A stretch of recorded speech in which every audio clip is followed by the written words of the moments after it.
Okay, come back to Canadian politics if we can for a second. Your Prime Minister, Stephen Harper, you've heard this discussion over the last little while versus the way he's trying to, handle the media and the way the media wants to ask questions and all that stuff right now. Stephen Harper's come out and said that he believes that the reporters on Parliament Hill are biased against his government, so he's not planning on dealing with them anymore. Just won't deal with them. He actually says that, in his eyes, Ottawa and the press gallery seems to have decided to become the opposition. So today, reporters in Vancouver, British Columbia, Canada, challenged your Prime Minister on that. We'll get to it in a moment. But first, here's what Stephen Harper had to say yesterday about the press gallery on Parliament Hill. They don't ask questions at my press conferences now, so, we'll just get the message out on the road. The press gallery at the leadership level has taken, an anti-conservative view. I have trouble believing that, frankly, a Liberal Prime Minister would have this problem. Interesting, eh? Harper was reacting to this. Tuesday in Ottawa, the Prime Minister announced a $40 million aid package for Darfur in Sudan, but there were hardly any reporters in sight. Why? Well, because about 24 of them walked out on the PM when he refused to take their questions. You see, Stephen Harper does not want to hold news conferences unless his staff can control who can ask the questions, and they want to do it from a list that they compile. Now, the Prime Minister's office says it just wants to control all the shouting and the yelling that they feel has come common within the media scrums on the Hill, but the Ottawa Press Gallery has refused to go along with that. That's one part of the story. But what about Stephen Harper's claim that the Ottawa press is anti-conservative? Well, today in Vancouver, the CBC's Terry Milewski asked the Prime Minister about that. Thank you. Prime Minister, since you were elected, you've risen dramatically in the polls, amid general applause in the media for everything your government has done, from Afghanistan, the budget, softwood lumber, you name it, while the Liberals continue to be covered and described in the media as leaderless, divided, and even corrupt. So a lot of people inside and outside the media were surprised to hear that you think the media is biased against you. Do you have any actual evidence of that, and would you be specific?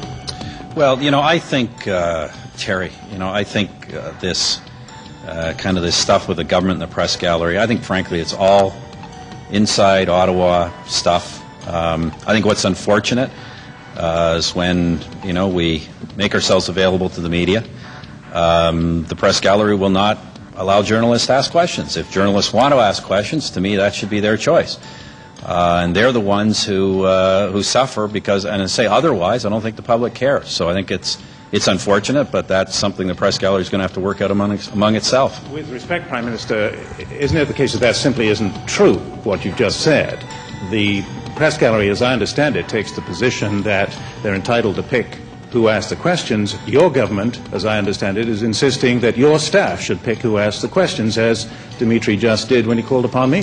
Well, when we set up a press conference, we set up a press conference. In my view, if journalists want to ask questions, they should be able to. It's not up to the press gallery to make that decision for them. But, as I say, it's unfortunate for those who want to ask questions. And I think a lot do. But as I say, I don't think, they don't get to ask their questions. I don't think anyone outside of Ottawa cares. I think that's what's unfortunate. Why is it so important, sir, for your staff to pick who asks the questions? Chief Fairchild Television.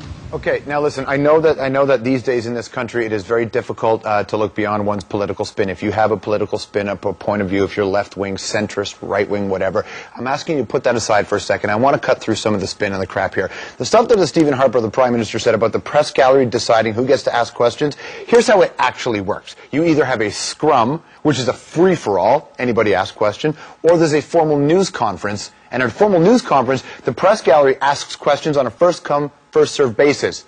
As in anybody asks question, first come first. Simple as that. Oh, and another thing that we want to cut through here. Would a Liberal Prime Minister have it any better, like Stephen Harper had suggested? Well, let's play a clip here for you that we dug up from the last election campaign. Same reporter, Terry Milewski, in exchange with former Liberal Prime Minister Paul Martin over softwood lumber. Terry Milewski, CBC News. Prime Minister, by your own account, there's been modest progress on this file. The tariffs have been cut in half.